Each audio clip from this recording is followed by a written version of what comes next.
start our program, let us welcome Mr. Ankit Brian Cole, the program head for accountancy, to give us the welcome remarks. Hi, good afternoon, everyone. It's my great honor to welcome you to our webinar brought to us by the Chiang Kai-shek College Office for Continuing Professional Education and in partnership with the School of Business, Accountancy, and Hospitality Management. Chiang Kai-shek College has been true to their vision mission in their commitment to provide education for excellence. Despite the fact that we are all dealing with different challenges and anxieties brought about by this pandemic, there are still numerous opportunities available for us to learn, thrive, and rise above these challenges. Allow me to share a famous idiom, China's idiom, that some of you might be familiar with. In Chinese, it is called 学无止境, and it means 学无止境, and it means learning never stops, or there's no end to learning. Indeed, learning is a lifelong process. Learning new things is very important for our growth, and especially for our professional life. Technology is improving day by day, so it creates tough competition for us. And if we stop learning new things, we can or we might deteriorate and in fact move backward. So give yourselves a pat on the back for choosing to attend this webinar. And hopefully at the end of this webinar, you'll get to see a glimpse of the recent updates in the field of accountancy, and especially how timely this topic would be as we hear of the news about corruption, fraud, and the likes. I encourage everyone to listen and be inspired from what our speaker will share. And again, never stop learning. Thank you and a blessed afternoon ahead.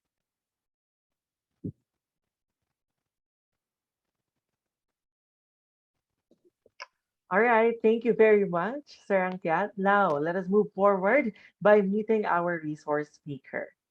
It is my pleasure to introduce our speaker for today.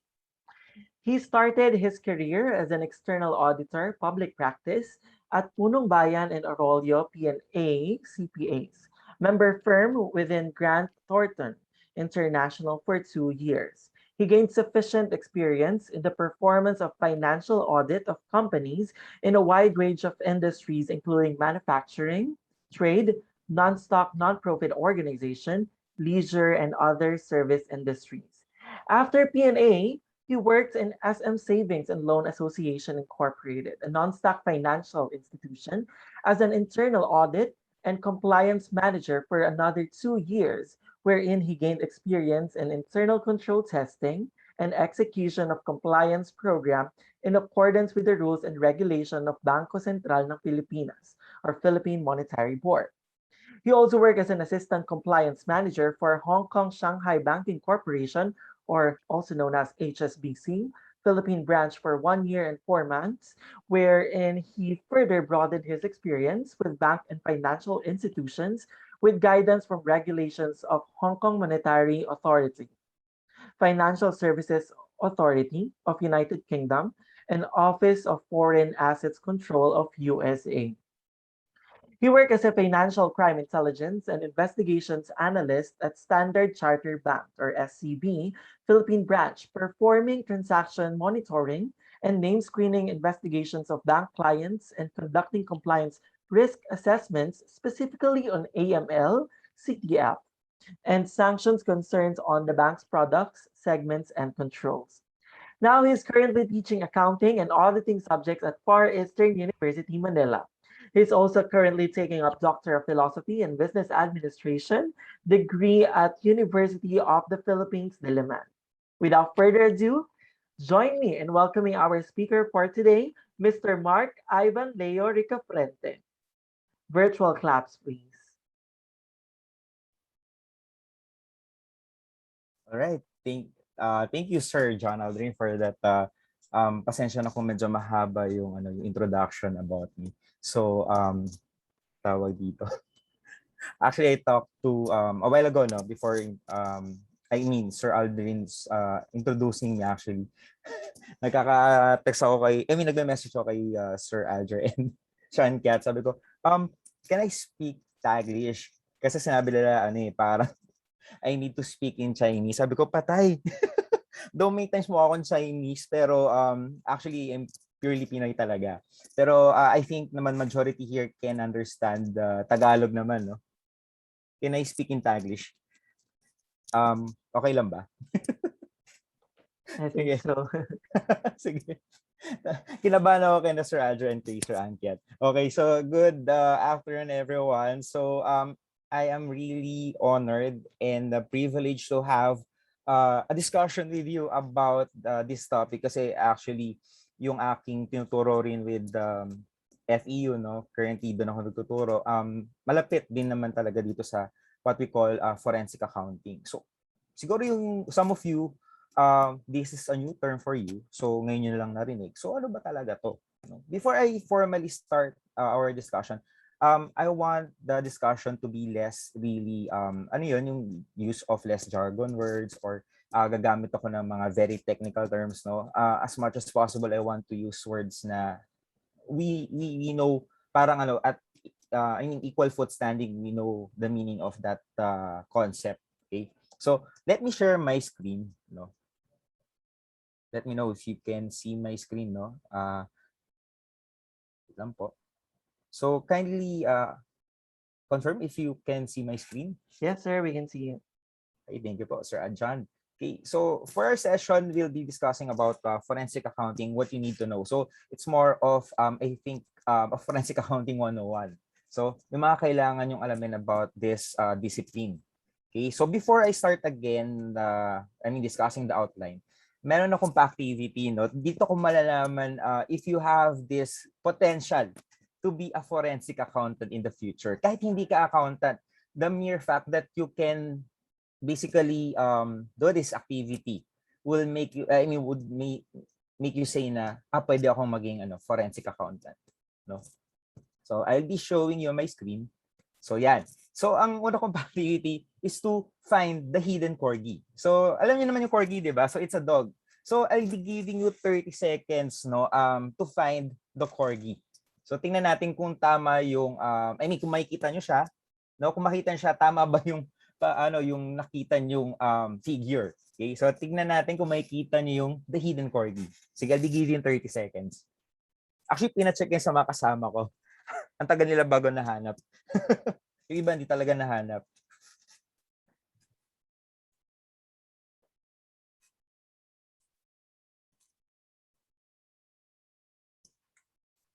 Okay, dito lalabas ang potential nyo kung kayo ay may future sa forensic accounting.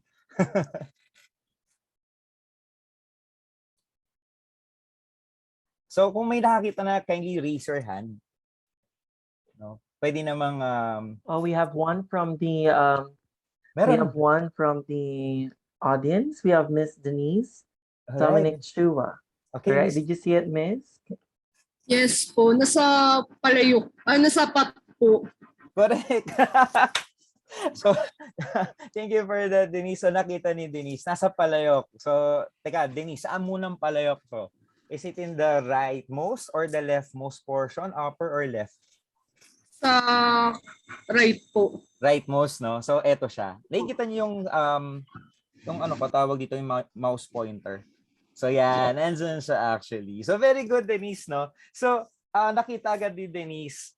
So, totoo lang, no? I'm not being siguro racist, pero I think talaga, well, pasensya na for us men, no?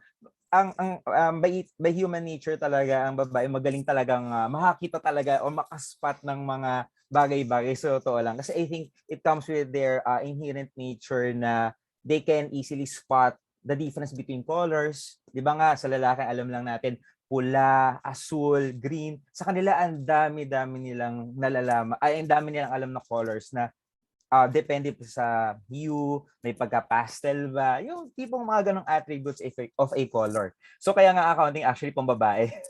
Kaya kung guy, no, magaling yung guy in case, no, talagang nailusot ang accounting, di ba? So just like with your moderator and your program head, di ba? So sila yung head naman, di ba? So yun, yung yung activity for today, no, gusto ko lang malaman how keen you are in really looking for some items, no, just like with the discipline of forensic accounting, as much as possible, no, we should be that kind of too keen in detail, no? Yung kahit kalit-liitan, makikita natin. Sabi nga nila, in this practice, no, if you are doing an investigation, you are looking or finding a pin in a haystack, no? May ganung kasabihan tayo. Parang ganun minsan yung yung mga investigation.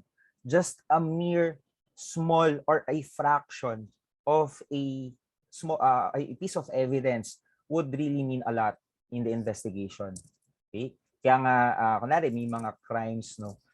Doon tayo napunta sa crime, no. Kahit yung mga fingerprint, no, that's a key to really tawag dito, a matter in resolving any case. Okay? Kahit mga buhok lang through DNA pwede na, 'di ba? So, yun yung una kong activity, no? And I think ito naman na yung last. So, gusto ko lang i-relate ko ano yung again the practice of forensic accounting, no. Ganun dapat, no. We are dapat kahit kalititang detalye nakikita natin, no. Okay? If you are good at that, then definitely you will have a good future in the discipline of forensic accounting. Okay? So, ayan, tingnan natin kung nasaan yung yung corgi. Sorry, hindi ko makita. Ayun, nakabilog siya. So, yan yung next slide. Okay? So, to give you an outline kung ano yung flow of discussion natin this afternoon, I think 1.5 hours lang tayo, no, including Q&A, no?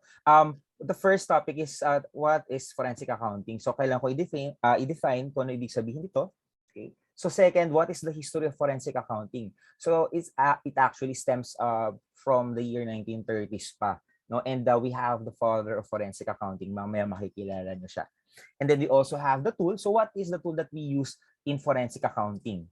Okay. So next is what are the contributions of forensic accounting? Next is who can be forensic accountants? Next is how to become a forensic accountant. And if you want to become a forensic accountant, what are the possible careers that you can choose among this among the fields within forensic accounting.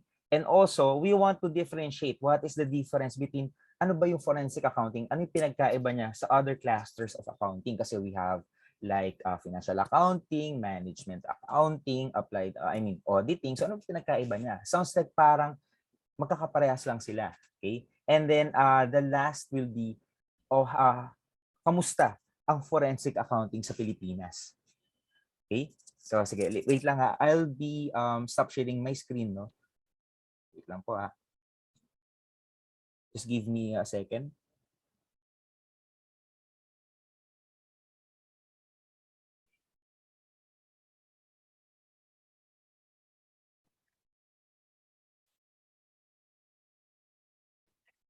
All right, so while we're waiting for Sir Ivan, all of the participants, please, if you do have questions along the way during the discussion, just please send that through our chat box and we'll address everything at the end during our open forum.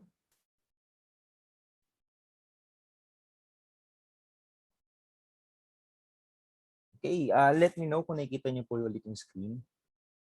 So yan. Yes, sir. Yeah, so sige. Thank you po, sir. Now, with the definition, no, first things first, what is forensic accounting? So forensic accounting is basically, it is a combination of accounting and investigative techniques used to discover financial crime. And with financial crime kasi malawak yan eh. No? What are the examples of financial crime? No? It can involve like kunwari, drug trafficking, human trafficking, arson, no? Iba't ibang klase yan. So yung mga example ko, mga worst case scenario. So in order to discover that crime, kasi of course, no, if you'll be doing crime, no, the criminal's mind, of course, ayaw nyo ma-uncover yun. Tayo, as the forensic in the discipline forensic accounting or as forensic accountants, no, we should be using the knowledge that we have in Sorry for that. Wait lang.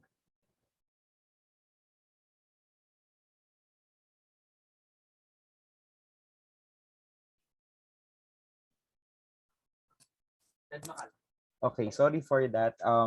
Next, so it's really a combination of accounting and investigative techniques. So meaning, kahit lang alam niyo yung concept of what we call double entry bookkeeping system. So the rules of debits and credits, it would really be, I mean, it would really suffice, no? And of course, the investigative techniques, no, by I mean, if you have this kind of innate nature of having this behavior na mahilig kayo mag-investigate, no, usually naman if you're an accountant, no, even in the business management discipline, no, of course you want to report matters to your immediate boss, no, but we have the kind of mechanism what we call reporting. You should know the key details of that, no, yung mga kwento behind that report, and you don't want to mess up during your board meeting or yung mga kanari pagre-report, no, of course it is I mean, for sure may mga questions during your reporting, so you want to know everything, no? So I mean, in any discipline, no, you need to have this kind of investigative skills in order to help you in uncovering unusual or suspicions or financial crimes, no? Of course, in this discipline, we also utilize accounting, auditing, and again, investigative skills to conduct an examination into the finances of an individual or business, no? Later on, no, may kwento tayo about sino yung father, no? Paano niya na-uncover yung isang financial crime, kasi doon basically na-introduce talaga si forensic accounting, kasi that person really had difficulty for 2 years in investigating that person. And through that investigation, na-share niya yung mga way niya on how to do really forensic accounting. Okay? And also in this discipline, it is used to explain the nature of financial crime to courts. So usually kasi pag we are doing forensic accounting, as much as possible, we want to preserve that piece of evidence that, I mean, which will be used in the courts, no? Usually kasi sa korte, no, if we have a strong evidence, a reliable evidence, then definitely we can tawag dito, ano ba? Hindi naman pagdiinan yung tao, but rather show this evidence that the person is really guilty of that crime. Okay? And then lastly, no, it also entails the use of tracing funds, asset identification, asset recovery, and due diligence review. So remember that we should be really good in tracing matters, no? Di ba nga, kung kunwari may something suspicious sa mga bagay-bagay, no? Ang unang iisipin natin, ano yung kunwari pinanggalingan mo, we usually you trace that, so it really help you in the investigation, no, na meron ka. Okay, so also you need to be what you call this very intuitive, no? Kahit kalititang bagay, parang you can connect to any events na nadatnan mo or yung mga bagay na naalala mo or anything na may kinalaman doon or may relasyon doon, no? In short, no, you should be kahit papaano commonsensical in this discipline. Okay? So, eto na, the history of forensic accounting. So, who is the father of forensic accounting? Siya ay si Mr. Frank Wilson. He is a certified public accountant and is known to introduce the birth of this area of accounting in the 1930s. So, basically, si Sir Wilson, siya talaga yung tawag dito, well, sige, let me start with this, no? Naka-assign talaga siya with the US Internal Revenue Service, particularly on the examination, no? And kilala yung grupo niya to really check kung may mga possible tax evasion case na pwedeng kasuhan doon sa tao, no? Kasi they are really good in tracing transactions. Okay? And then of course dito, meron kasi isang notorious na person na ang pangalan niya ay si Al Capone. No, I think ang pangalan niya Alfonso Capone, pero Al Capone yung tawag sa kanya. He's very notorious because marami siyang mga crimes na ginagawa like teka, may involved siya na kunwari teka, nawala. Sorry. Nawala po yung screen. Nawala sa No, akin. sir, we can still see it. You can see it. Sorry. Teka, parang nawala sa akin. Sorry. Nagkaroon ng- Sure.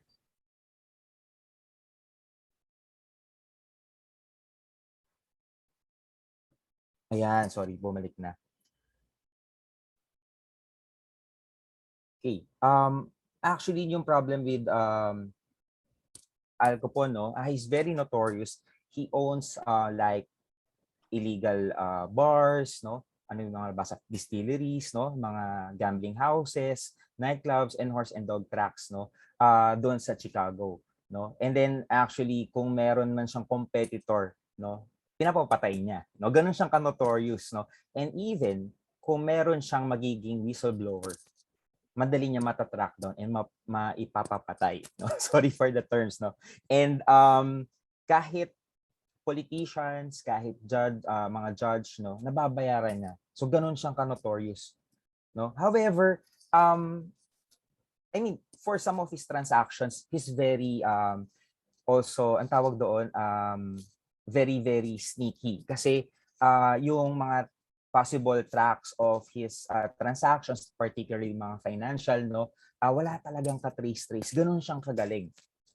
Okay? So marami ng mga officers in the Internal Revenue Service na talagang nag-attempt to really get a trace of his financial documents, and only Frank Wilson did the job. So anong ginawa niya, no? Of course, may mga nakuha siyang parang names, no, mga naririnig niya na katransak ni Al Capone. And then ang ginawa niya, of course, even in 1930s, uso na talaga yung filing of tax. So even the books. So ang ginawa niya, he checked and reviewed the documents or the books of accounts of these named persons na may katransact with Al Capone. Okay? So tinignan niya, no, sinagaan yun, parang I think ilang months niyang ginawa yun. Then meron siyang mga nakitang, I think, initials na ARJ. And then meron doon nakalagay na, di ba, remember, if we are recording transactions in doing journal entry, di ba, we put the nature of the transaction, di ba? We put the account description. The nature of the transaction. Ang nakalagay doon is, I think, Mr. Blank paid Al in the amount of blah blah blah. So doon nagkaroon na siya ng tawag dito, ng lead, no, for that investigation. And ang nangyari, sunod-sunod na yung mga investigation niya. So nalaman yung name ng person na to. Naghanap pa siya sa ibang documents na kapangalan nito, and then nag-trace siya. And then kinausap niya itong mga tao na to. Yung iba ayaw makipag-cooperate sa kanila. Yung iba nakipag-cooperate kasi dinaan ni Sir Wilson sa pananakot. So sabi niya, kung hindi ka makipag-cooperate, you are an accessory to this crime. Di ba? We all know that fact. So yun, eventually na-uncover yun. No? So hanggang sa malid na si Al Capone, marami ng na vouch na documents si Mr. Wilson and evidence in short. So ang nangyari, meron ng enough evidence or pieces of evidence for the for Mr. Wilson and his team to file a tax evasion case to Al Capone. No? Pero along the way, it was really a hard journey for Sir Wilson kasi ang nangyari is that maraming kinausap si Al Capone, like may death threat talaga si Mr. Wilson, and then nung mismong nasa court na yung case, no, inattempt ni Al Capone na bayaran yung mga judges, no, who will also decide on that tax case, no. Successfully na gawa ni Al Capone, ganun katindi, di ba? So anong nangyari, no? Buti na lang si Wilson very very skeptical sa lahat ng nangyayari, and he requested, no, or he recommended to the jury, no, to really replace the current yung mga nakaupo doon sa jury, no, and na tawag dito, yung bagong jury na yon, no, hindi alam ni Al Capone. So ibig sabihin, it's a private tawag ito, court, no, it's a private group of people na nag-conduct nung parang what will be the resolution to this case, and eventually si Al Capone ay nakulong. and he was sentenced, I think, to prison for 11 years and paid some high amount of money. I forgot the exact amount. So ganun kagrabe yung nangyaring investigation with Mr. Frank Wilson. It took him really 2 years to close this matter. No? Even the best of the people who can investigate Al Capone talagang nag-give up. And through that advent of good forensic investigation made by Mr. Wilson, no, naturo niya yung ganong skills sa kanyang mga colleagues. And then eventually doon na pinanganak si forensic accounting. Kaya nga even in the Philippines, no, the BR examiners are, no, it will really depend on the examiner. Magaling din talaga silang mag-investigate, no, ng kunwari if ever you have a transaction relating to this, no, alam nila kung ano yung ka-partner na transaction nito. So ganun silang kagaling din. Okay? So nakuha nila yung ganong ano ni Mr. Wilson, yung ganong tawag dito skills. Okay? So so nakwento ko na siya, no. Sasabi ko rito, no, 10 years siyang na sentence, pero specifically it's 11 years. Sorry ha kung medyo na na round off ko. Okay? So yun nga, this tax fraud led to the significant development of forensic accounting in the accounting field. No? So basically, yung tool na pwede nating gamitin, no, in doing investigation. So punta muna tayo sa basic. Okay? So what we call,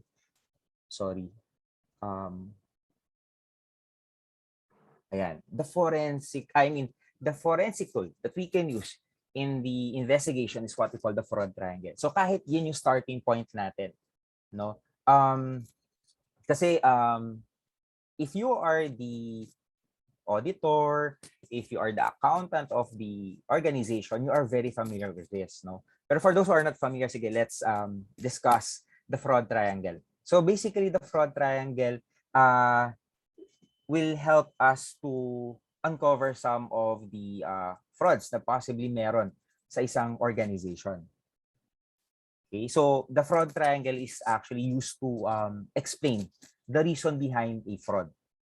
So first, what exactly is fraud? No? Fraud refers to a deception that is intentional and caused by any of the person within an organization. Iba pa yung error ha. Yung error po, it's just unintentional. Hindi sinasadya. Pero if you have this kind of intention to defraud a person, an organization, it is called fraud. Okay? So in other words, it is a deceitful activity, no, which we can use, no, or by that person, no, to gain an advantage or generate an illegal profit. No, kasi by means of deceitful activity, you gain a profit that is illegal. Okay? So in here, also illegal acts benefit the perpetrator of that activity, and eventually it will really harm the other parties involved. So basically, in an organization, if you are the fraudster or the one who is perpetrator of the fraud, it's possible that the organization will really be in a disadvantaged position.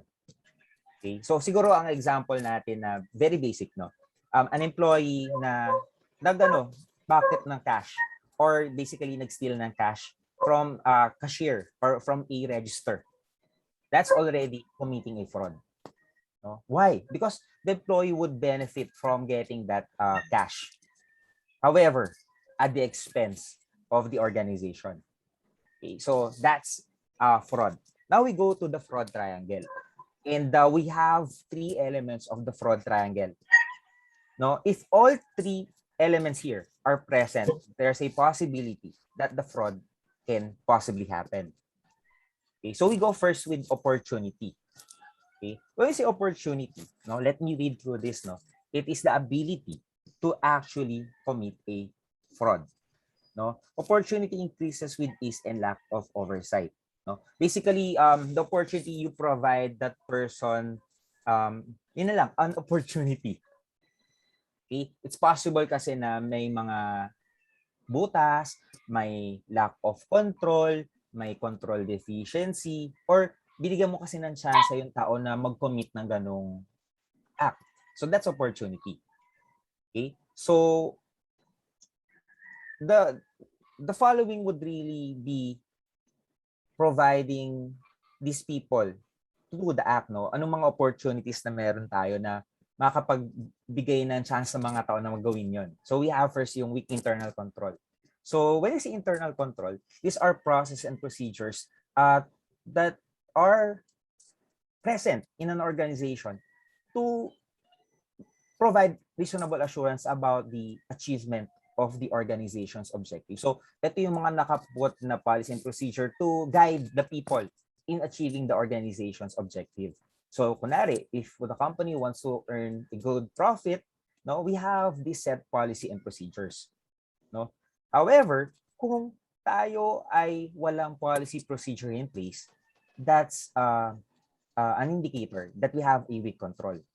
Pwede rin namang weak control is in terms of kunwari, walang segregation of duties. So, ibig sabihin, may isang taga-record, may isang taga-hawak ng pera. Kung isang tao lang yung humahawak ng taga-record at taga-hawak ng pera, there's a possibility that there's a weak control. Kasi pwede silang magkaroon ng collusion or magkasabuatan. Now, that also indicates a weak internal control. Specifically, it's a limitation of internal control. Pwede rin tinatawag nating lack of supervision. When you say lack of supervision, walang nag-guide. Okay, so to sorry. Organizational thing. Sorry po.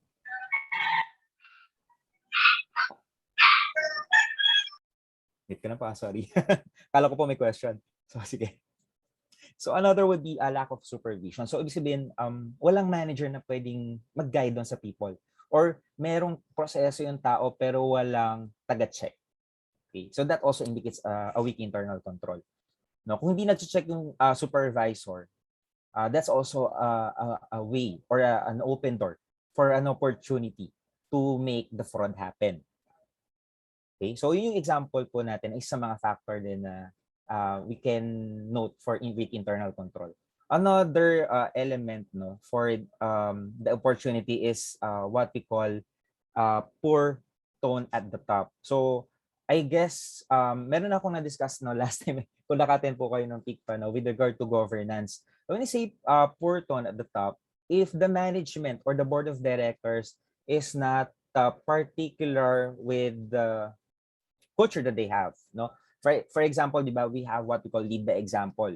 So kung ikaw ay modelo ng isang kumpanya, dapat you exhibit the good attitude, the good values and principle.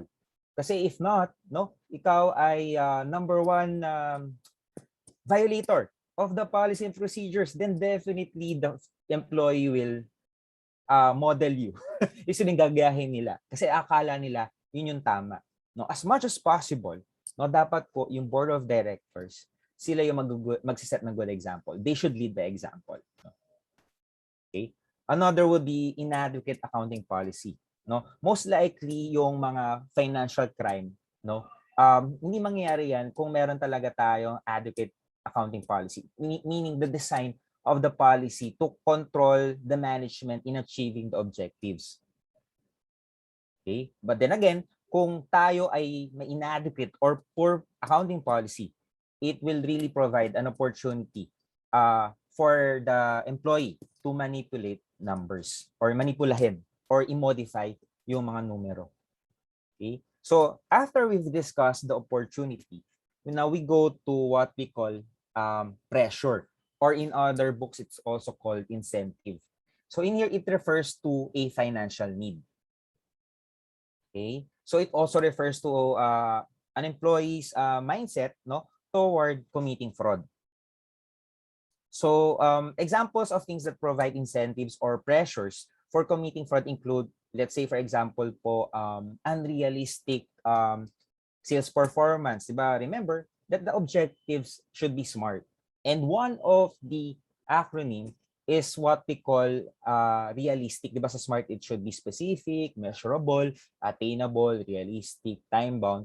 Kung hindi ka realistic, then yung objective mo it's really unrealistic. So binaliktad ko lang, no. Pero kung ibig ko lang sabihin, as much as possible, if you look into the historical performance, to the performance of within the peers, within that or within that industry, no, kung reasonable naman siya, then I mean realistic, then you can say that your objectives is really smart. Pero if you provide, if the management or the board of directors pressure the people within the organization to meet the what we call objectives, so kunwari financial objectives, to meet profit at 50%, no, medyo mahirap kunwari, then you put them pressure, no. Possible na that is a in a negative connotation, no. Pero kung positive connotation naman po, pwedeng mga bonus. So kunwari, if you perform good, no, by achieving 50% increase in sales, then possibly you'll be giving I mean the management or the board of directors will provide what we call bonus or profit sharing, no. That creates also an incentive or pressure. Okay po. And then next we have what we call the expectation set by the investor or the sige, mag-stay na lang po tayo sa investor. So meaning investor, these are the shareholders. Remember in agency theory, no, we have here two parties involved, no. We have the principal and the agent. Okay? So si principal po, meron siyang interest. In the same time, si agent meron ding interest, no? And si principal, of course, meron siyang if that's the case, interest, pwede siyang mag-delegate ng people to do that work. And sino yun? Si agent. And the agent should act in the best interest of the principal, no? That is the agency theory. However, due to some expectations, baka mamaya mataas din ang realistic expectation, it will also create what we call pressure or pressure for the people, no, na pwede mag-commit ng fraud. And of course, in that agency theory, no, babalikan ko lang, by human nature, tayo minsan ay may mga personal motives, no. Of course, napaka inherent sa atin tao na tayo ay may sariling interest or motibo. So let's say for example, pinagkaloob sa ni shareholder yung gantong kapital. And then the employee, the management will of course seek for suppliers, no? And of course yung mga supplier, no, i-award lang natin yung contract for the kunwari, we want to get the highest bidder, meaning yung may pinakamababang cost na pwedeng awardan ng kontrata to purchase, for example, raw materials, kung ang ating business ay merchandising, no. That's the premise that we should be in that case, no. And then tong si management, no, di ba, remember in the agency theory that the agent should act in the best interest. However, due to some personal interest or conflict of interest, no, of course baka kung may ganong opportunity naman na pwede silang gawin, kukuha sila ng supplier na possibly bigyan sila ng incentives or ng kickbacks. So that's already a violation of the agency theory. Okay, so yun yung problema natin with regard to usually sa mga ang talagang may issue na mga areas is sa purchasing department, no. Kaya nga dapat very stringent or mahigpit ang controls diyan kasi nandiyan talaga yung opportunity to do a fraud activity, no. Siguro ang timely na pwede nating i-relate is the formally, di ba? So yan, may nasa na tayo example na timely, no. And may kita nyo from sorry for the year I'm not sure, no, 2019 or 2020. Tama, 2019. Ang baba pa nung kanilang asset, no, below 1 million. Then eventually after a year biglang naging billions. Di ba? And one of the ways to check kung medyo suspicious yung galawan ng isang company is to check the lifestyle of these people. And nakita naman natin sa Facebook kung ano yung mga biniling kotse, di ba, worth 11, tama po ba? 11 million, ganun kalalaki. So it's a very luxury car. Redundant na, no? Very in luxury. So it's a luxury car, no? And you would really question that person or the character of that people. Okay? So, yun. Yun yung example po natin with regard to incentive or pressure. The next would be rationalization. So, usually in doing the act, no, meron yan usually justification. No? Minsan personal. No, when you say rationalization, it is how an individual justifies his committing fraud. No? So examples of common rationalization o yung justification nila in doing that is, for example, they feel na parang sila ay nasa disadvantaged position. For example, they treated me wrong. No? Example would be, ito yung sinasabi ko kanina, no?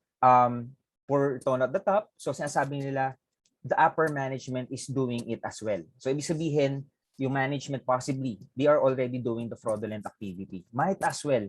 Ano ba naman ako ng maliit na employee? Employee na maliit lang ang kita or sakto lang ang kita. Gawin ko rin yun. Sila nga milyunan, ako 100,000 lang. No, that is also a rationalization or another way to justify doing the act. No, eto talaga. There's no other solution. No, for example, ito yung tinatawag nating ethical dilemma. No, an individual may believe that they might lose everything, no? Like for example, losing a friend, losing a job, no? Until they commit fraud. No? They commit fraud for the case na nandoon na sila sa situation na sila yung nagigit-git na. Ibig sabihin, they are torn between choosing two options. Let's say for example, gato na lang po. Yung isang tao may sick mother. And it's a matter of life and death na. Between life and death na. And the only way, no, para, kunwari, kasi may COVID na yung nanay, so na-intubate na. And before na asikasuhin ng hospital yung mother niya, kailangan niyang magbigay ng 1 million.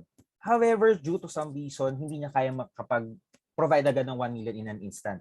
So, in here, time is of the essence. So, anong ginawa niya? Torn between siya kung mangungutang siya. Kasi kung mangungutang siya, it will really take time. No? Pangalawa, ang gagawin niya lang is to steal money. Let's say, for example, may opportunity siya na present. No? Lalo na, kunwari, siya yung nasa treasury. So, pwede siyang makakuha ng pera. So, that is an option. So, yun, that comes in what we call ethical dilemma. You are torn between two options. So, basically, kung gaanong kaganda yung ethical culture nyo, no, na na-impose sa organization, no, it will really be a factor, no, to the decision that you'll be making. Of course, we don't want to make a decision na will have repercussions in the future. No? There should be, a right balance, no, as much as possible kung, you know what the right thing to do. Okay? So, yun. It's really a question kung ano yung gagawin mo in that instance. Okay? So, ito po yung ating fraud triangle. So, kung present lahat yan, definitely, the fraud will definitely happen. However, kung isa dyan wala, then hindi mangyayari yung fraud. Okay? So, it's a good tool, no, to check, no, kung may something unusual, no, you can always refer to this tool. Okay? So, next slide, we'll be discussing about the contributions of forensic accounting. Okay. So we have here effective corporate governance, no? Through the advent of forensic accounting, and people will know sino yung mga taong mag-investigate or alam nilang may possible person that can check every now and then yung kanilang areas of discipline, no? Ito yung naging bunga ng forensic accounting. Number one is what we call effective corporate governance. Okay? I think you are familiar with the Enron issue, no, wherein nagkaroon ng window dressing, no, may misrepresentation yung management, na defraud yung mga shareholders with regard to the stock price. Nung pumutok yung issue, biglang bumaba yung stock price from $90 into $1 or almost $1 na lang, no. Yun yung nangyari sa Enron issue. Okay, so through that, no, pinanganak si Sarbanes-Oxley Act of 2001 or si SOX 2001. And doon the salient provision of that act is that there should be effective corporate governance through the establishing internal audit committee, effective internal controls. So yun po yung mga important provisions under that act. No? Second contribution is improve public and stakeholders trust. Okay? So dahil kay forensic accounting, nakikita nila yung mga investigations currently na meron, that trust, no, it will be established to those stakeholders involved. Let's say, for example, sa case ni Heidi L. Mendoza, 'di ba? Kilala natin yan na siya yung taga-uncover ng ng mga alam nating cases in the past government scandals na meron tayo. Okay? Through that, nagkaroon kahit paano ng improved public and stakeholders trust. No? Kasi before talaga ang image, sorry for those who are working the government, no po. Medyo hindi talaga good ang image ng government. Pero through the COA or the Commission on Audit, lalo na ngayon, nakikita nyo, nagpo-post sila ng mga tawag dito ng mga findings, no? Doon nagkakaroon ng trust pa rin yung tao pagdating sa kasi ngayon kasi may transparency of the information may freedom of information na. So doon nakikita ng tao and then doon na nakapag-audit ng maigi yung auditor, no? Wag na lang natin tignan yung yung government as a whole for now, no? Pero for that one government agency, kung may ganun tayong nakikita mga transparency report, lalo na kung walang nakitang any issues, no? May mga ganung offices naman, then again, it will improve the trust na meron from the public, no? Isang example natin dito, no? I'm not being political here. Let's say for example the office of the Vice President, no, si Vice President Leni Robredo. Okay, so you see yung kanyang yung books na talagang pinapa-open niya, and then ano yung naging findings ng COA? Walang any matters that will really caught the attention of the public. Okay? So next contribution is to create positive work environment. Again, if the organization established that kind of high ethical culture or may high regards as ethical culture, then it's possible that there will be a positive work environment. That it's possible then any small act of leading to fraudulent activity is intolerable. Okay, so also the contribution of forensic accounting would be effective lines of communication.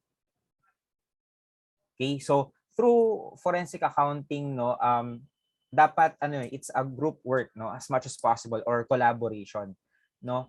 Kung meron tayong system of reporting any small finding, kahit maliit lang, and then ni-raise agad to sa management or sa proper authority, then that is also an effective lines of communication. Lalo na kung open ang management for any may whistleblowing hotline tayo.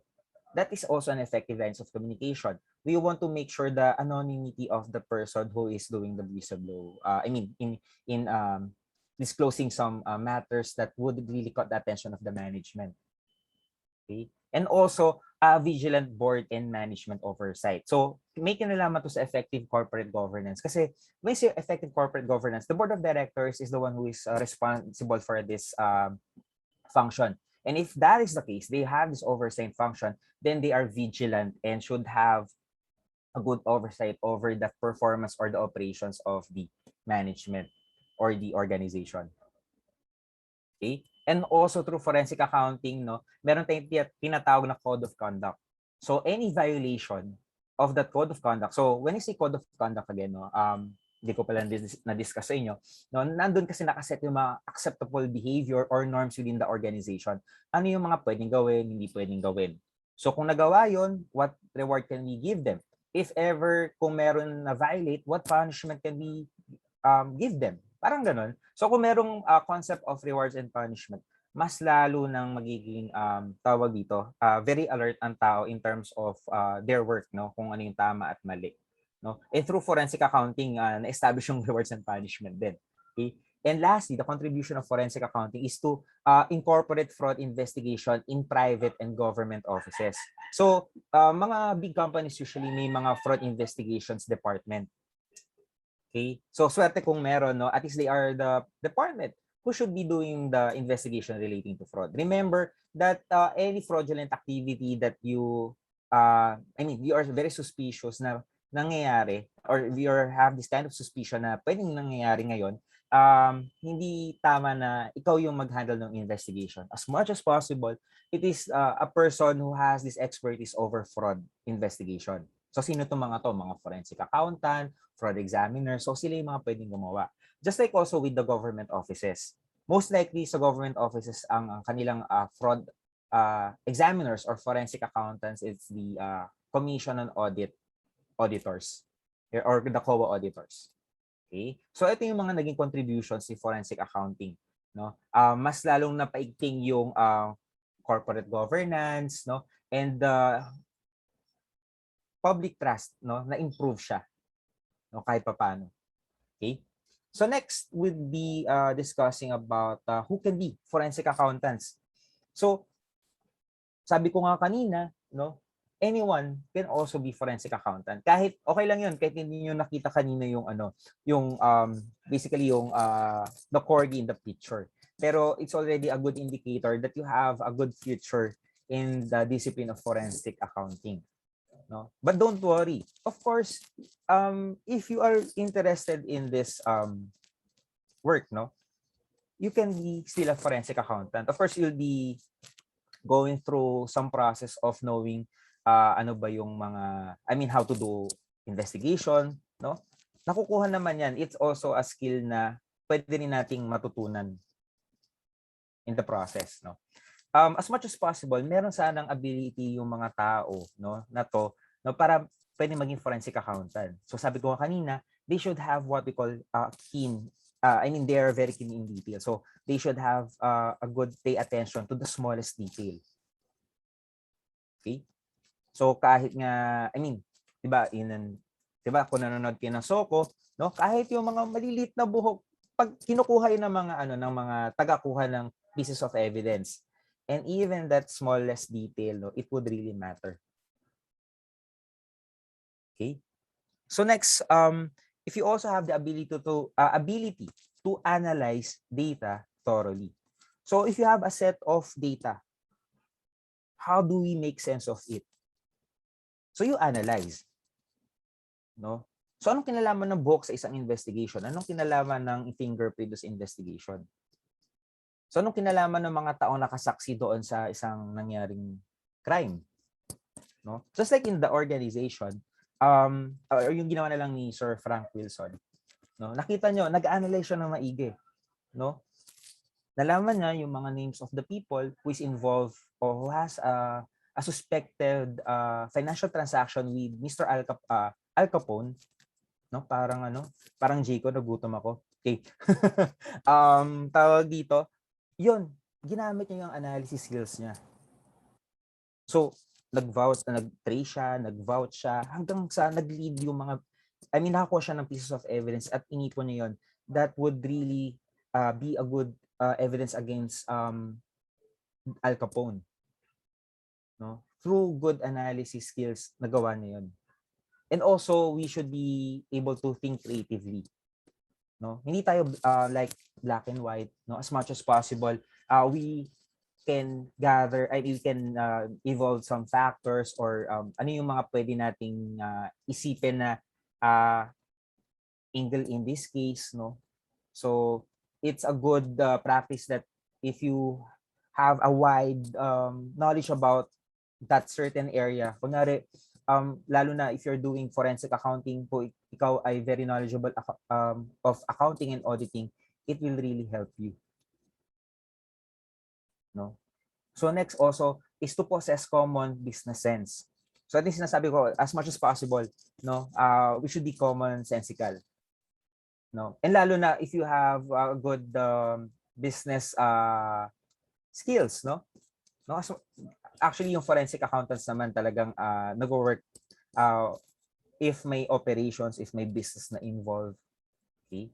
Next would be proficient with a computer, no? Kasi ngayon everything is digital, no? Even the raw data, you can make sense out of it, no? pwede kayong gumamit ng mga application to give you an insight kung ano yung pwedeng ibigay sa inyo na possible evidence that would lead to that would be really be helping you in the investigation, no? Pwede gumagamit na rin tayo ng mga kunwari conceptual framework, yung mga principles like in Benford's law. With Benford's law, it's a example nito, no?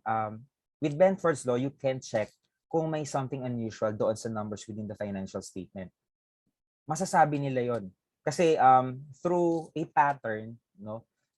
Dapat yung one number, ito yung normal range of usage of this number. Number 2, gantong percent. So, si Benford law, no, kung siya ay naka-incorporate sa application, it will give you an insight kung there's a possible indication of fraud happening in that report. You should have an excellent communication skills. So, posible nga na you are very good in accounting, in auditing. However, you cannot translate or articulate very well your idea or your thoughts about the investigation to your boss or to your manager handling also the case. Or if ever, ikaw yung magpe-present sa audit client or sa mismong organization, then you know yung mga standards, yung investigation mo, alam mo in your mind kung paano siya.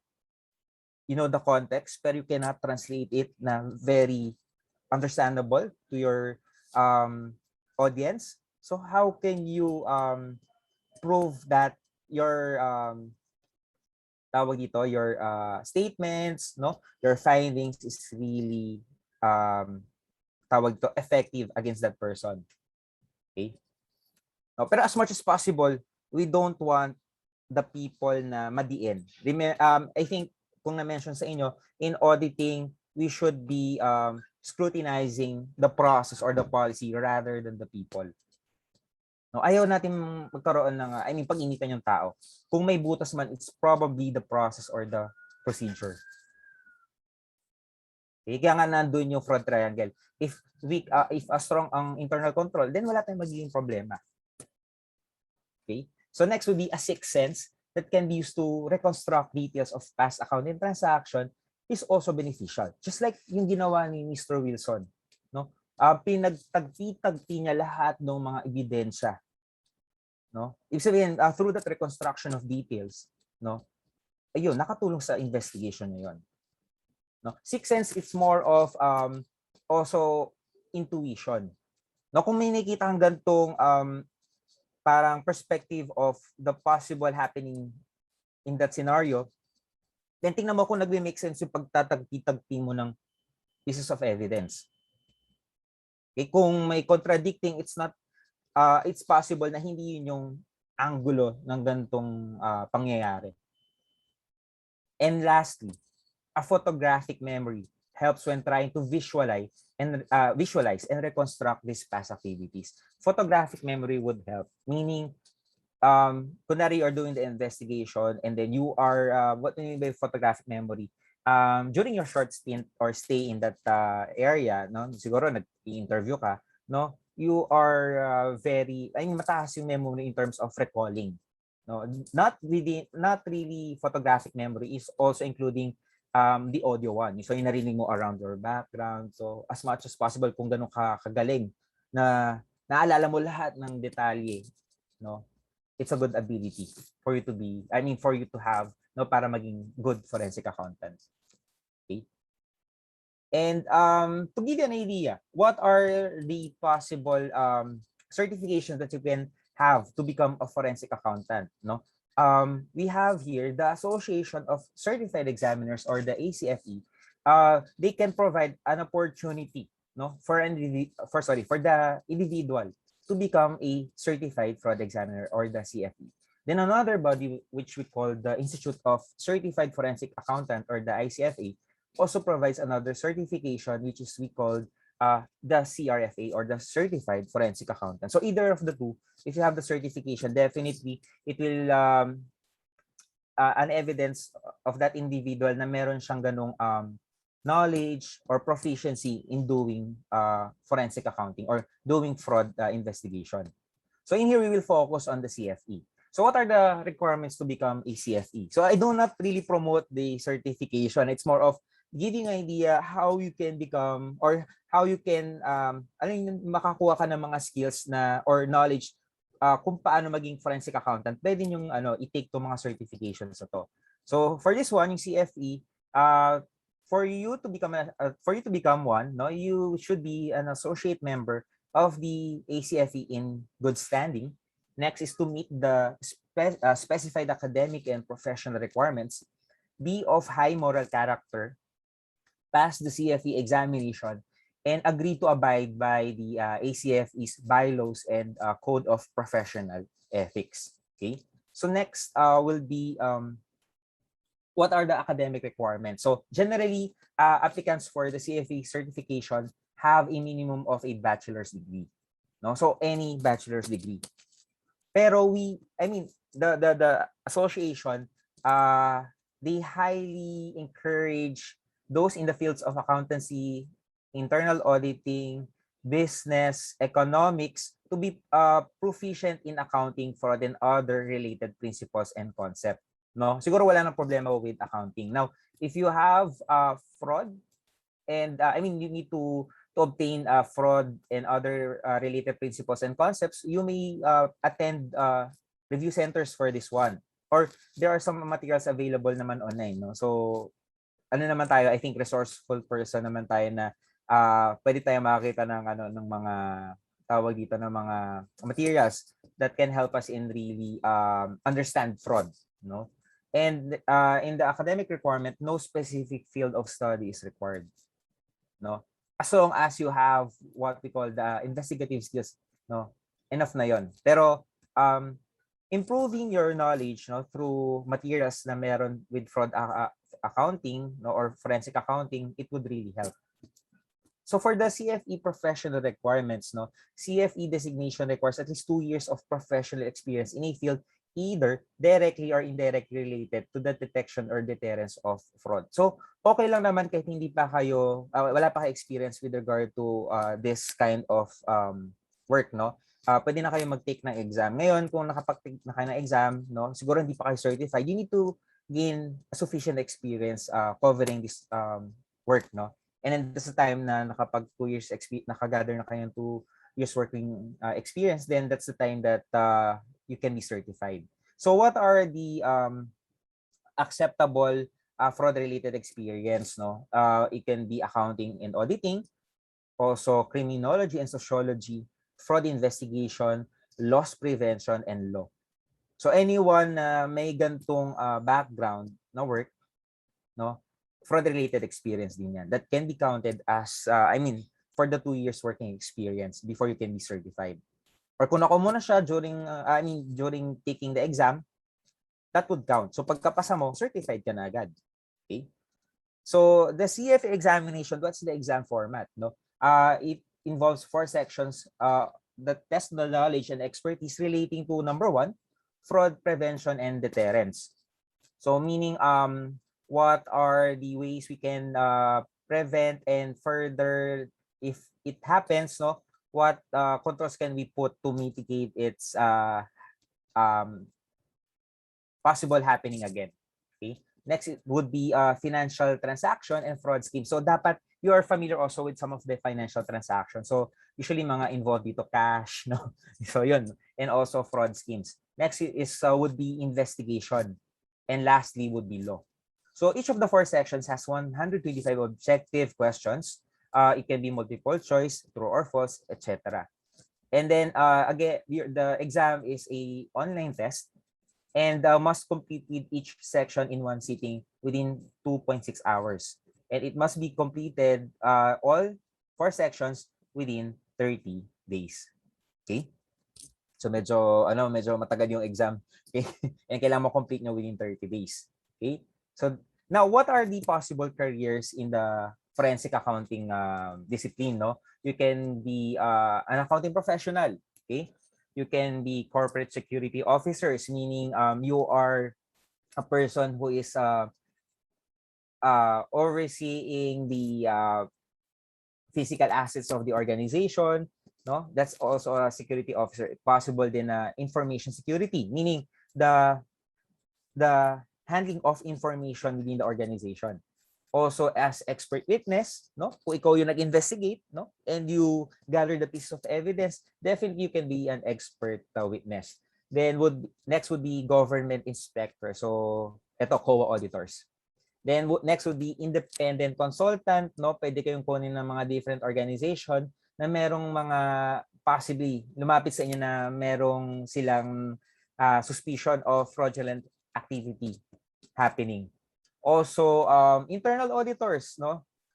Kung makikita nyo, puro auditors yung parang or accountant yung pwedeng maging forensic accountant. But hindi lang doon ako confide yun. Okay? Pwede rin pong ibang discipline. Okay? May mga na-mention akong if you have this kind of working experience in this discipline, then definitely you can be a forensic accountant or a fraud investigator or examiner. Okay? Next would be ito, obviously, if you're you can be an investigator, no? And next will be law enforcement, no, and lawyer. So kung titingnan natin, no, kung saan kayo pwedeng mag-work, no, kung kayo ay nasa field ng forensic accounting, it is possible that you can work with the National Bureau of Investigation. No, that's the FBI counterpart here in the Philippines kasi maraming forensic accountants sa FBI sa US. Next would be the COA auditors. And lastly, sa private, no, usually may fraud department. No, lalo na sa mga big company. Okay, sa bangko meron. Okay. Now the lawyers also you can I mean if you are a forensic accountant, no, pwede ka rin might as well be a lawyer. Mas maganda. Okay? And we have some lawyers here, di ba?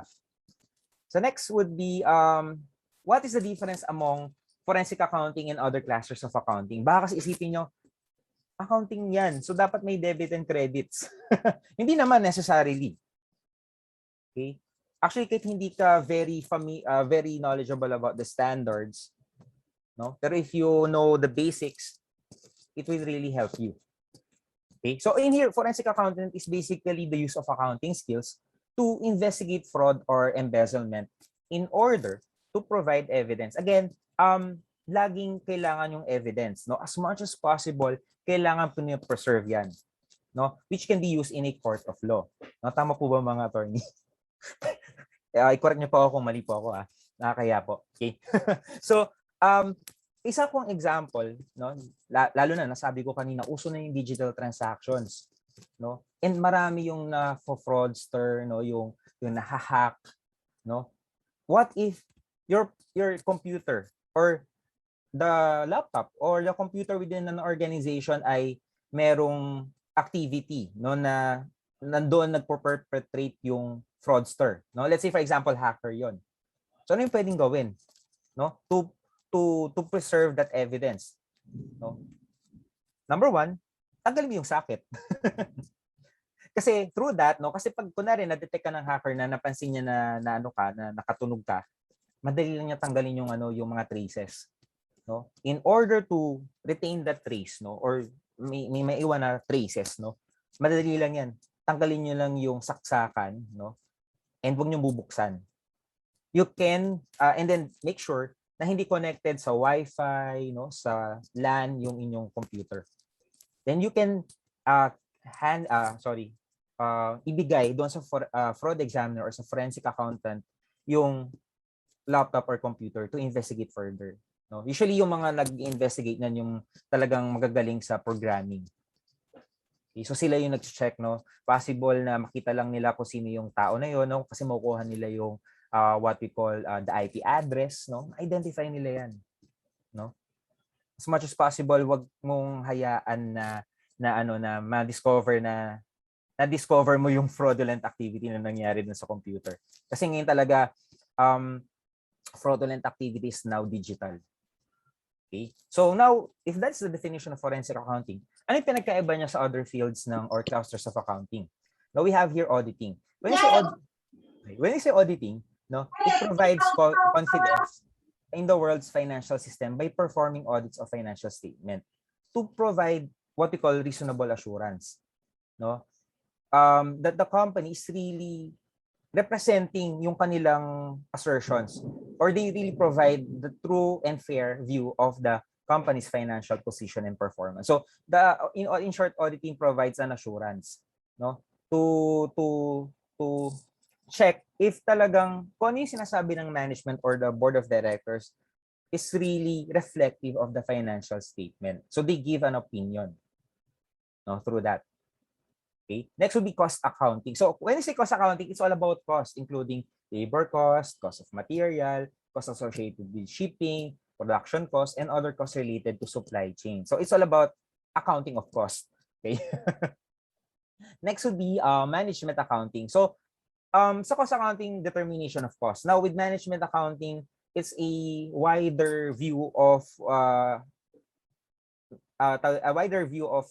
the business na not only cost but rather we also include some matters na kunwari it involves budgeting, external financial reporting, risk management, and performing profitability analysis for the sake of tawag dito decision making, no? Dito kasi lalabas yung yung parang in this discipline, no, we are giving tawag dito kung ano yung alternative choices of action. So through that or among the choices, ano yung best na pwede nating i-recommend.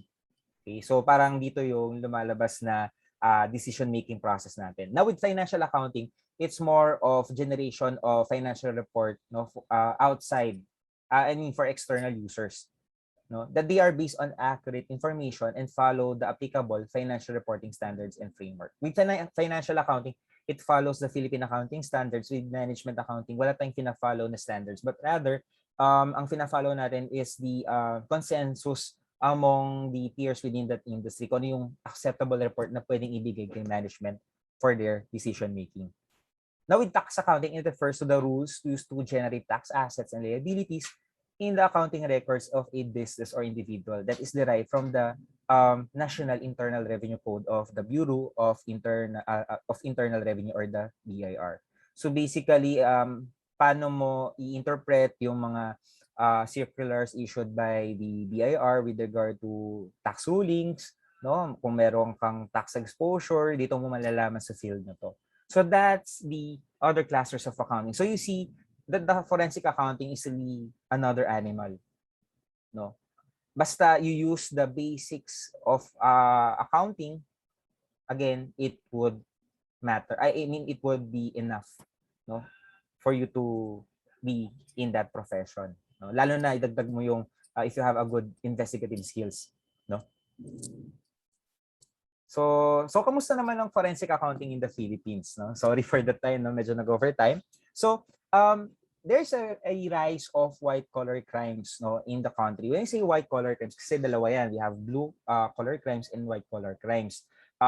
White collar crimes is those persons that is working in the office. So tayo mga accountants, business managers, auditors, lawyers, no. At sad to say na tayo yung kasama doon sa or a contributor doon sa rise of white collar crimes. Pero hindi natin necessarily tayo, ha, yung mga natin, siguro possible colleagues who is doing fraud, no, I mean dito sa ating bansa, no. Ano ba yung mga white collar crimes, no? It involves securities fraud, no, embezzlement, corporate fraud, and money laundering specifically in private companies. So when say securities fraud, no, let's say for example, ang pwede natin ditong i-relate is yung kunwari mga promises that are good to be true. Kunwari, providing you returns of 50% within 1 week. Is that even possible? Possible kung ikaw ang first liner.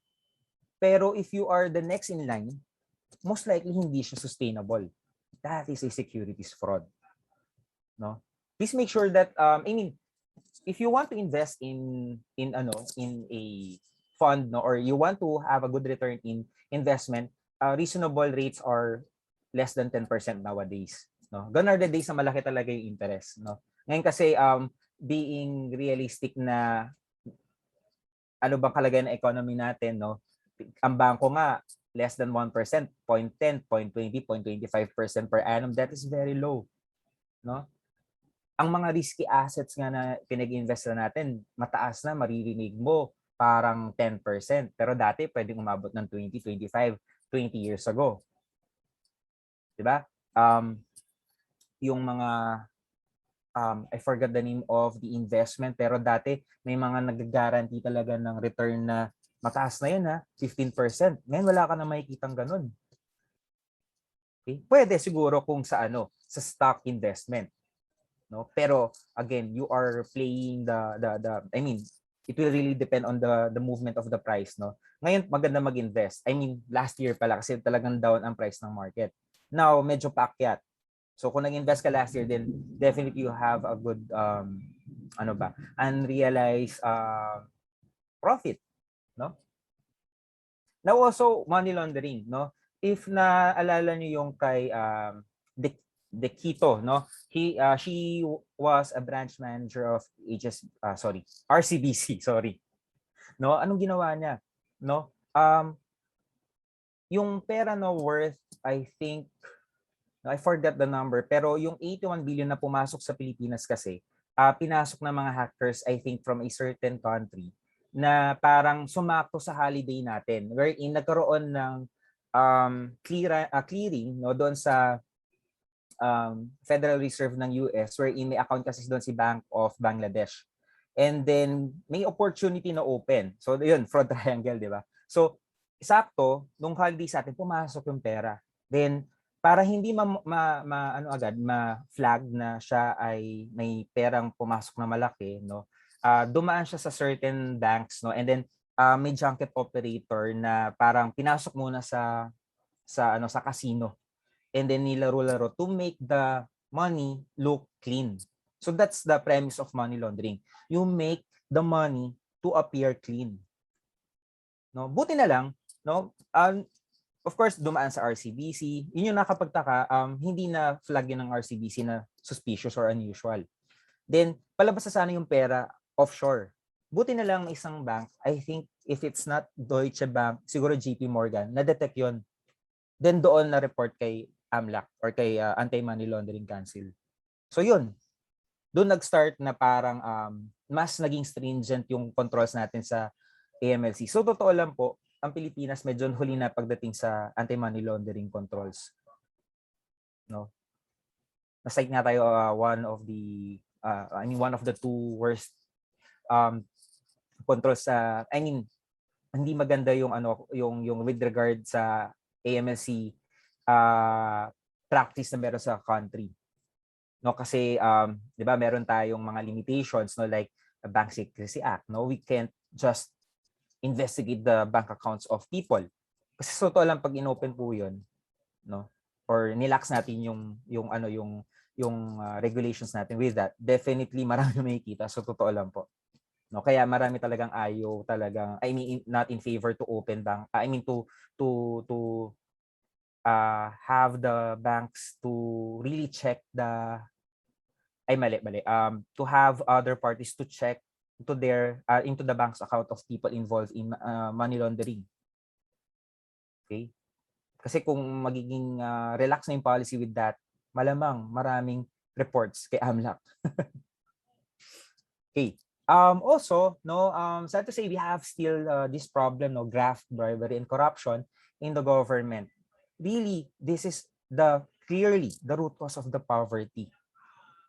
And I don't need to explain it further na kasi you all know that it's really the root cause of the poverty.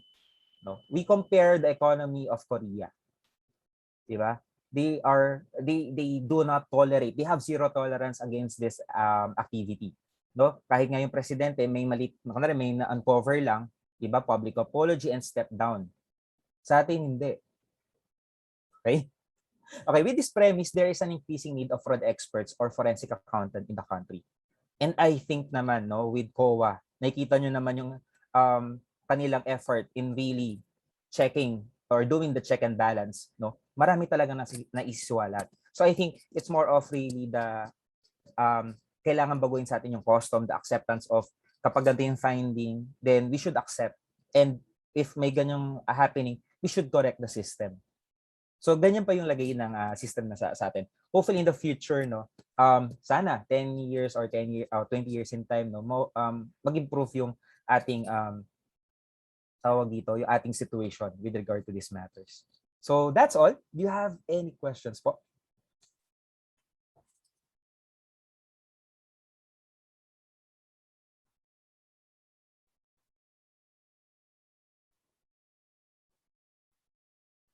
Sorry, medyo mahaba yung explanation.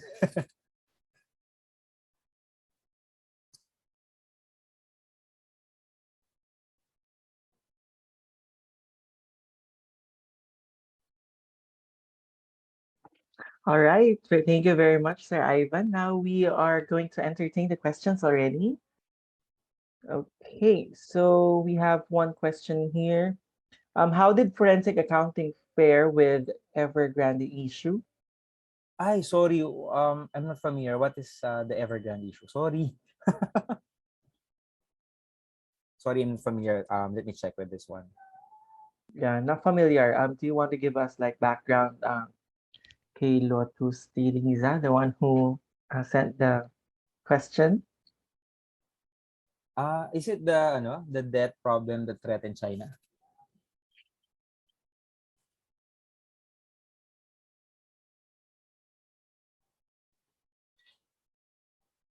So it's really the yes. Where the fears start. So 6 years old? Okay, wait, what? Yes, China reality issue. Oh, okay. Is it with regard to the default problem in debt, no? Parang ganun, tama po ba? Sorry, I don't have about that one. No? Sorry, I've been busy with with my Yeah, it was correct though, po, sir. It's correct. Okay. Sige, let me go through the issue. Tinitingnan ko. Sorry to give me a background, no.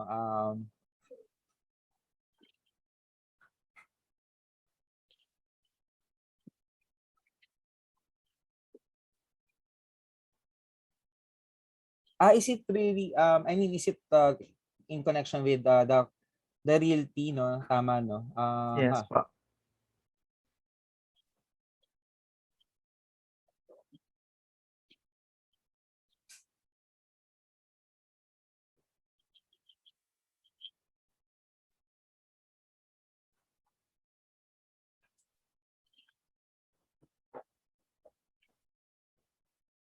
Okay, medyo I think yung info ngayon na meron with the New York Times na medyo siya hindi pa ganun ka yung info. Ang sinasabi lang is that this company, I think meron silang developing realty estate like condo pero hindi na finish due to some problems in their debt, no? Tama ba? Hindi yata nabayaran?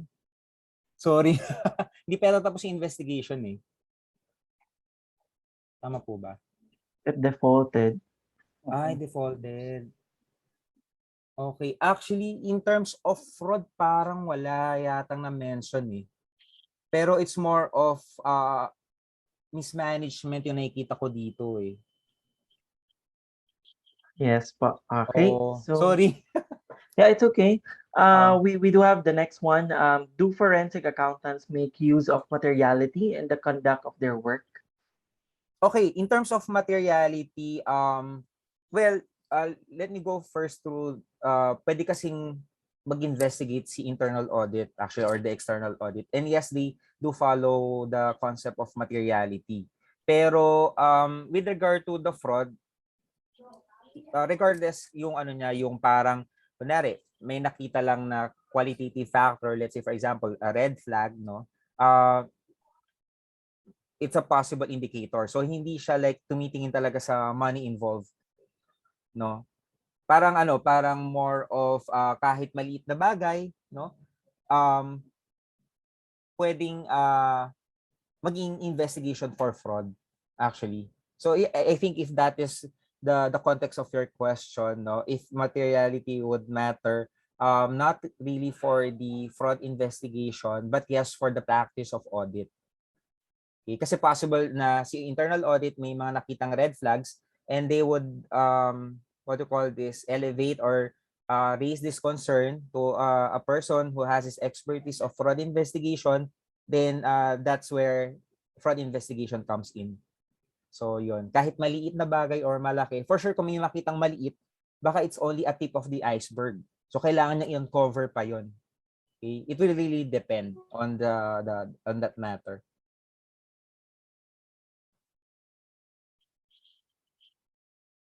All right, thank you. And okay, there's also another one. I remember listening to the Senate hearing wherein they asked an accountant to be the resource person in the analysis of formally.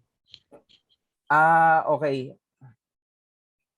With the formally, okay, so what's the question? So, well, with regard to that matter, no, okay, I think may follow-up question si Leo. Is this the work of forensic accountant? Well, Is that a basically, follow-up?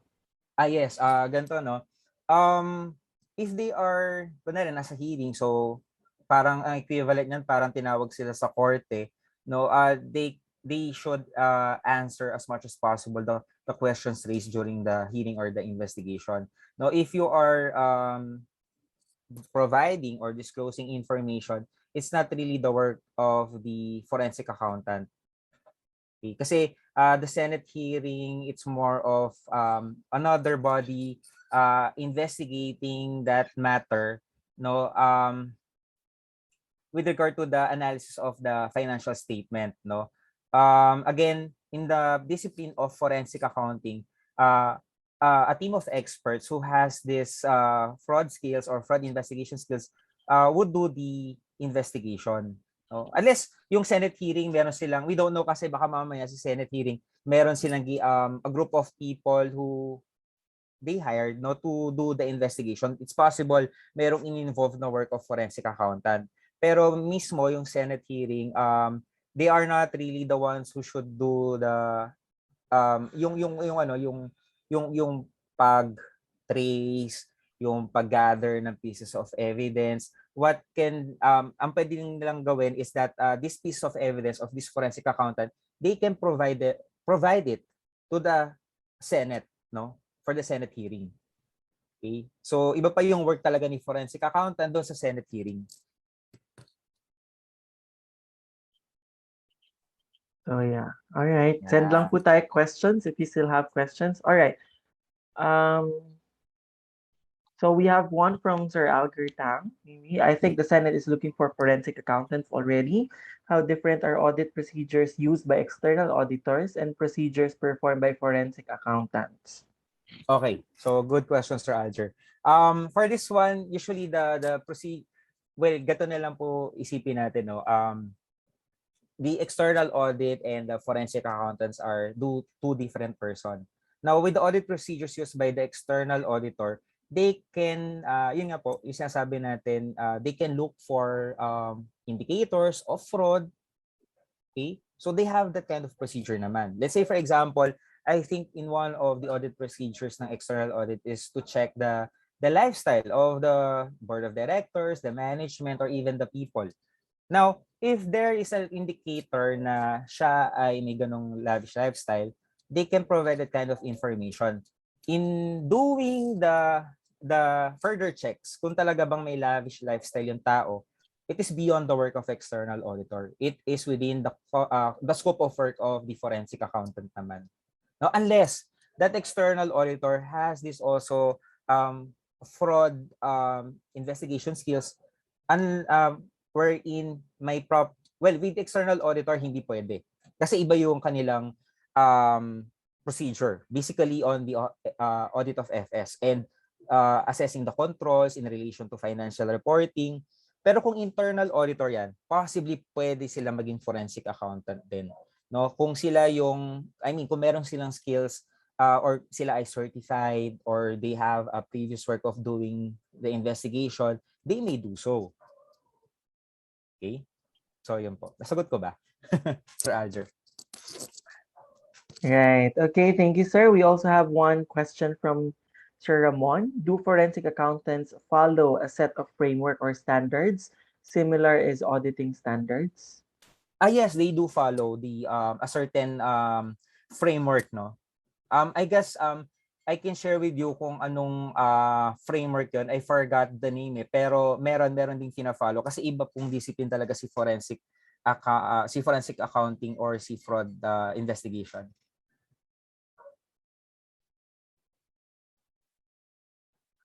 Okay, I think may message siya si Sir Alger. Okay. Tama naman. May perform follow-up procedures pag may red flag. Yep. Correct naman. Ang sinasabi ni Sir, no, they also, the external auditors also consider fraud in the conduct of their work. Yes. Meron talaga siya naka-embed, no? Kasi kung may possible indicators. And they can also perform follow-up audit procedures pag may red flags. Pero with regard to the investigation, it's another person who can perform. May fraud brainstorming during audit planning. Yes, meron Sir Alger. Pero hindi kasing extensive or malawak yung extent ng investigation na meron ang isang CFE or ang fraud investigator. Yan. Sige, thank you too, sir.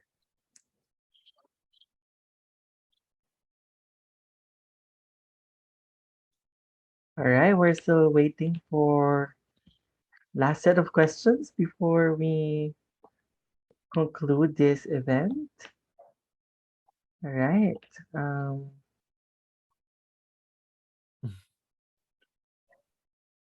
Sige po. Let's just wait. Baka meron pa. Pero to add din, Sir John, minsan kasi pwede ring yung work ng external audit is really helpful to the forensic accountant. So possible na magkaroon silang coordination, no, kung merong fraud indicators na na-note si external audit, no, they can work in hand, no, kunwari mag-gather pa ng information, no. They should report it to the audit committee, no. Kasi it's the starting point really of the forensic accountants for their work na to investigate further. Yung tipong ganun. Pwede rin kasing gamitin nila yung working paper ni external audit if ipo-permit na external auditor. Kasi for example, may nakita silang parang unusual na movement sa checks or possible na yung movement ng check parang recurring to another person without any documents, no? Yung magti-trigger sa kanya for payment, no? Pwede nilang i-provide yung ganong information ng external audit to the forensic account as long as properly coordinated between the two by the audit committee. Ay, sorry, may question pa. Ayun. All right. So I guess we have exhausted all the questions from the chat box.